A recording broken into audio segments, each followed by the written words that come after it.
Akhirnya bertemu juga, mungkin itulah sebagian ungkapan publik di tanah air saat ini, saat Presiden Joko Widodo bertemu dengan Susilo Bambang Yudhoyono, Presiden RI di Istana Negara Kamis siang. Apakah artinya dari pertemuan kedua tokoh ini, dan untuk membahas hal itu sudah hadir di studio saat ini Riko Marbun yang merupakan Direktur Eksekutif Media Survei Nasional. Selamat malam, Bang Riko. Baik, Bang Riko, kalau kita lihat begitu ya, tampilan gestur keduanya di awal gitu. Ini akhirnya bertemu. Kalau saya sendiri ketika melihat itu di di televisi begitu.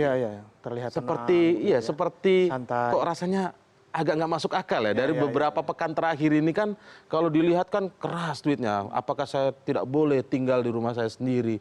Apakah dan lain banyak hal tentu saja kan begitu. Saya ingin bertanya kepada pemerintah. Nah, apa kira-kira makna dari pertemuan yang Anda lihat tadi ini? Biasanya kalau permukaan laut itu tidak bergelombang, itu arusnya keras sekali di bawah gitu.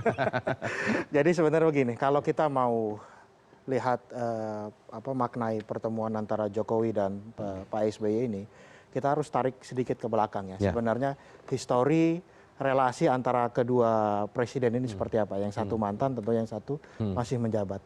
Kita ingat sebenarnya ini panas dingin ini kalau kita bicara ya, panas dingin hubungan ini itu dimulai kurang lebih pada bulan Maret 2016. Itu artinya 1,5 tahun setelah Presiden Jokowi menjabat ya, kurang lebih hampir 1,5 tahun.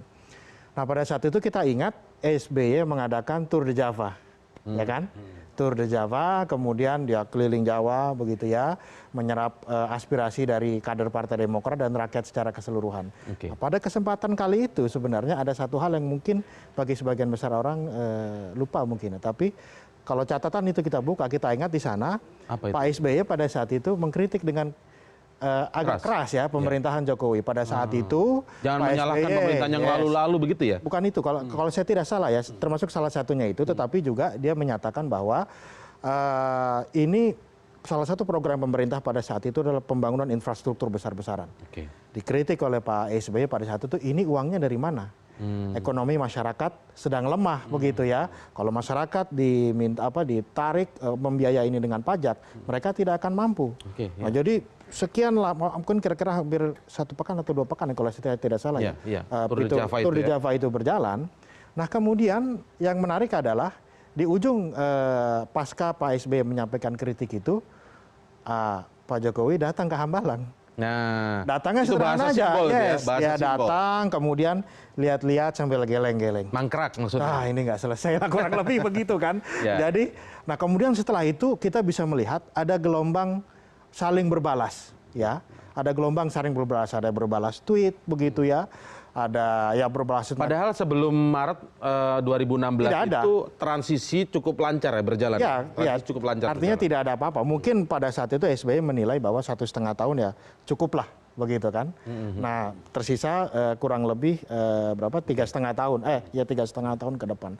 Jadi kalau kita melihat urutan ya dari mulai Hambalang, Tour de Java, Hambalang sampai terakhir masalah pidato sadap menyadap itu, begitu ya. Itu kita lihat sejatinya sebenarnya ini ada rivalitas terselubung antara Pak SBY dan Jokowi. Yang terakhir soal Antasari itu. Terakhir itu soal Antasari. Itu yang pertama. Yang kedua kita bisa melihat ada gaya yang berbeda dari dua presiden kita inilah begitu ya. Yang satu itu gayanya adalah politik naratif ya. Kita bisa lihat Pak SBY misalnya ketika dia tidak setuju dia konversi pers, dia pidato bahkan sampai yang terakhir itu hampir 1 jam begitu ya. Nah sementara yang satu lagi politik simbol. Ya, kita bisa ingat waktu tadi seperti tadi. Datang ke Hambalang. Kemudian naik kuda begitu ya. Jangan lupa pada saat itu Pak Jokowi pernah bilang ini jangan-jangan aksi-aksi menjelang 4 November pada saat itu. Ini seperti ditunggangi. Nah, pada saat itu SBY pidato dan dia naik kuda bersama Pak Prabowo begitu kan ya. Nah kemudian yang terakhir kalau kita ingat itu pidato yang saya pikir luar biasa dari sisi narasi dari Pak SBY ya. Ya, di depan pendukungnya Demokrat. To the point. Yes. Besoknya itu bukan gaya Pak SBY sebelum-sebelumnya ya? Ya mirip sebenarnya. Dia artinya dia bicaranya naratif begitu ya, penuh dengan konten begitu ya, terstruktur. Besoknya itu dijawab dengan Pak Jokowi dengan main futsal bersama menteri-menterinya dengan bercelana pendek begitu ya. Jadi artinya apa ya? Artinya ini kita melihat ada dua gaya yang berbeda. Jadi bagaimana cara Pak SBY menyampaikan pesannya dan bagaimana Pak Jokowi itu menyampaikan pesannya juga. Kalau saya melihat sebenarnya ya, yang terjadi sekarang ini itu mirip dengan mungkin pertandingan ronde istirahat di antara ronde dalam pertandingan tinju. Jadi ini semacam akan semacam ini istirahat saja gitu menurut saya. Atau mungkin kalau dalam konteks Pak SBY sebagai militer dalam studi strategis misalnya, ini lebih dikenal dengan gencatan senjata daripada damai. Kalau damai itu semua sudah selesai. Gencatan senjata itu enggak begitu. Karena ada beberapa perkataan dan gestur mungkin yang bisa kita lihat. Pertama, perkataan dan gestur seperti apa nanti kita tahan ya, karena saya juga penasaran, tapi setelah jeda berikut ini. Tetaplah bersama kami di CNN Indonesia Prime News.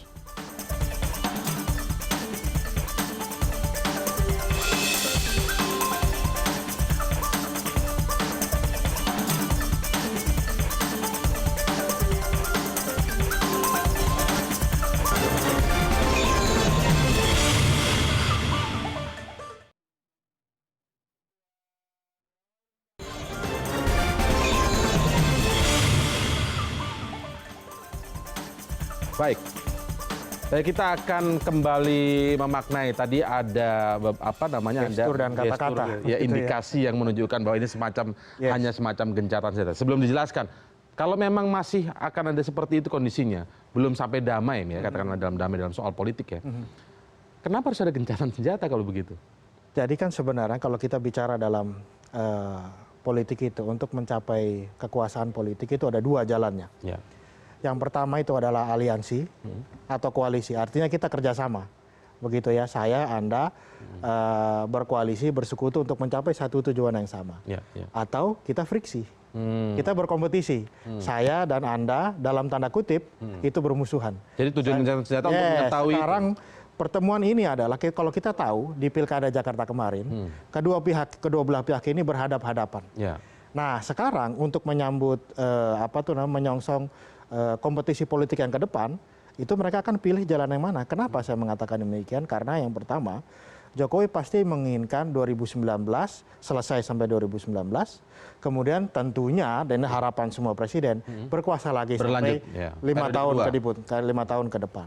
Nah begitu juga dengan Pak SBY sebagai pemimpin salah satu partai yang pernah berkuasa di negeri ini kan, menginginkan bahwa bagaimana kelanjutan dari Partai Demokrat.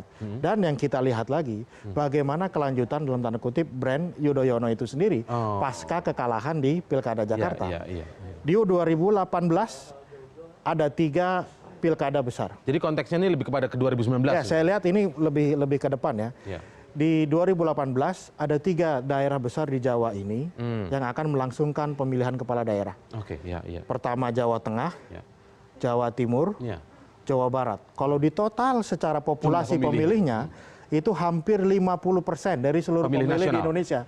Jadi dari 33 provinsi, setengahnya ini di 2018 Jadi nanti. ada perebutan jumlah pemilih besar di pilkada depan untuk kepentingan untuk kepentingan 2019. Nah kalau kita lihat tadi gesturnya begitu ya, kembali ke gestur dan kata-kata tadi, kita bisa melihat seakan-akan tenang begitu ya, saling menyeruput teh begitu. Tapi satu tidak makan siang, yang kedua tuh kuenya nggak ada yang colek sedikit juga. Artinya apa kalau kue nggak disebut? Artinya sebenarnya nggak santai pertemuan itu. Tidak dari secara, kalau saya melihat begitu. Tidak terlalu nyaman. Tidak terlalu nyaman. Tapi begitu. Oke, katakanlah itu dari misalnya perspektif Pak SBY perlu untuk datang ke situ untuk menjata. Tapi bagaimana dengan Presiden Joko Widodo? Sebenarnya kalau memang tidak nyaman nggak perlu diterima saja kan? Kenapa perlu diterima kemudian? Karena pada akhirnya perbedaan antara Jokowi dengan SBY pada saat berkuasa dulu adalah SBY dia memegang kontrol terhadap partai yang memang dia dirikan dari awal, yaitu Partai Demokrat. Dia punya kendaraan, dia punya mesin politik yang bisa dia jalankan anytime dia mau. Jokowi itu tidak seperti itu. Bukan ketua umum partai politik. Bukan seperti itu. Kalau SBY itu dia memiliki mesin partai dan kemudian dia mendapat kepercayaan dari rakyat. Kalau Jokowi ini agak sangat sulit ya. Dia kontrol terhadap partai itu tidak dikuasai penuh, bahkan terhadap PDIP. Ya kan? Begitu juga dengan partai-partai yang ada di dalam koalisinya. dia tidak bisa menguasai secara Jadi artinya apa? Perlu juga bertemu dengan SBY. Artinya dia butuh semua untuk sisi kekuatan lain terhadap partainya. Ya, dia butuh semua kekuatan yang bisa dia andalkan untuk 2019. Jadi memetakan apakah mungkin juga Demokrat suatu saat akan apakah Demokrat ini bisa menjadi teman atau bisa menjadi lawan mapping atau seperti apa itu kita belum tahu. Ini sangat tergantung dari perkembangan ke depan dan komunikasi di antara keduanya begitu. Jadi konteks seperti Twitter beberapa waktu lalu, kemudian konvers tajam yang menyerang, itu dalam beberapa waktu ke depan belum tentu akan hilang ya? Belum tentu akan hilang. Bisa juga nanti mungkin situasinya membaik ya, tetapi ya seperti sebuah perkataan dalam politik, tidak ada lawan yang abadi. Yang ada adalah kepentingan yang abadi. Artinya dalam konteks itu memang mereka berhadapan-hadapan. Tapi kan kita tidak tahu ke depan apakah mereka bisa bekerja sama atau tidak begitu. Nah yang menjadi problem adalah sekarang, siapa di antara penerus dari brand Yudhoyono ini, begitu ya, yang bisa tampil dalam kancah politik nasional. Dan seberapa jauh misalnya incumbent atau petahana bisa menerima dia. Belum lagi tokoh-tokoh politik yang lain. Ini kan jadi satu pertanyaan. Ya kan, sebut saja ada Ibas, ada Agus. Begitu, Ibas mungkin sudah terlebih dahulu terjun dalam dunia politik. Agus baru kemarin. Nah yang rumit menurut saya adalah bagaimana cara kedua-duanya ini, terutama Agus di bagian akhir ini, bisa lepas dari bayang-bayang dan manuver yang dilakukan oleh Pak SBY selama ini. Jangan lupa juga ya bahwa dari survei... Kenapa harus lepas menurut Anda? Ya karena dia harus menunjukkan dirinya sebagai tokoh yang mandiri, tidak disetir oleh siapapun, punya gagasan yang genuine, itu baru pada akhirnya... Bukankah justru menguntungkan kalau brand dari ayahnya itu tetap menempel di dirinya? Kalau misalnya sementara sih iya, tapi kalau lama-lama orang-orang lama-lama tidak bisa kan. Saya dari survei yang kita miliki ya, sebenarnya saya melihat bahwa kemunculan Agus Yudhoyono ini yang tiba-tiba ini sebenarnya diharapkan membawa magnet elektoral bagi Demokrat, baik di Jakarta maupun secara nasional. Saya ambil contoh ya, jadi perolehan suara Demokrat di Jakarta tahun 2014 itu kurang lebih sekitar 8%. Bulan November setelah diumumkan maju sebagai cagup ya, itu luar biasa, orang terkejut, kagum, naik suara Demokrat di Jakarta sampai 15%. Begitu kalah kemarin, sisa 10% turun lagi begitu. Nah jadi pertanyaannya adalah gitu ya, bagaimana pasca kekalahan Agus Yudhoyono di putaran 1 pilkada kemarin, apa nih magnet elektoral yang akan dimiliki, yang akan disodorkan oleh Demokrat begitu ya, dan SBY, itu yang masih kita tunggu. Begitu. Baik, ada pernyataan yang menarik tadi di antara ketika mereka berdua melakukan konferensi pers, gitu ya. Singkat sih sebenarnya konferensi persnya. Pak SBY mengatakan bahwa ya itulah jadi presiden, maju kena, mundur kena. Serba salah, itu yang saya alami dulu. Maksudnya apa, konteks apa yang ingin disampaikan kepada, karena kalau di secara terbuka sendiri sebenarnya kepada publik kita nggak pernah mendengar Presiden Jokowi sebenarnya menyampaikan itu ya. Beda mungkin di era Pak SBY beberapa kali mungkin sempat mensinyalkan pernyataan-pernyataan seperti itu ya. Maju kena, mundur kena, serba salah, pemerintah harus mengambil. Dan itu pernah saya alami, dan itu maksudnya maknanya disampaikan. Jadi kita bisa lihat dua hal ya. Yang pertama respon Pak Jokowi. Pak Jokowi kan cuma senyum aja ya. Begitu juga dengan usul Pak SBY untuk membuat klub presiden begitu kan ya. Ya ini aja. Tapi kalau menurut saya ada pesan yang ingin disampaikan. Jadi ini semacam kalimat bersayap begitu ya. Inilah message negosiasi yang dimiliki oleh seorang SBY. Kalimat itu sebenarnya dia ingin menyampaikan pesan bahwa dalam posisi Anda sebagai presiden, itu tekanan akan bisa datang dari manapun, termasuk dari dia. Termasuk dari dia, begitu kan. Jadi artinya itu sah-sah aja loh. 5 tahun yang dulu saya juga kurang apa. Tapi semua orang saya ajak bicara. Bahkan dia berhasil membuat sebuah koalisi yang besar kan begitu kan. Artinya itu fine-fine aja orang mau kritik. Jangan nganggap itu makar begitu loh. Jangan take it to personal begitu maksudnya. Itu yang ingin sebenarnya disampaikan. Itu message-nya bahwa satu, Anda ini bisa jadi nanti suatu saat kelak saya akan tetap mengkritik kan begitu kan, walaupun sebagai mantan presiden. Tetapi kita juga tahu bahwa kalimat itu di bagian akhir ditutup. Saya lapor juga ke Pak Presiden kan bahasanya begitu kan, bahwa saya juga siap ini untuk kepentingan negara Pancasila, kita bekerja sama untuk kepentingan bangsa, kita bekerja sama. Artinya di satu pihak, di satu sisi Pak SBY menyampaikan pesan itu Anda harus tahu bahwa kritik mengkritik sifat agresif itu biasa. Tetapi kalau Anda juga mau, kita juga bisa kerjasama.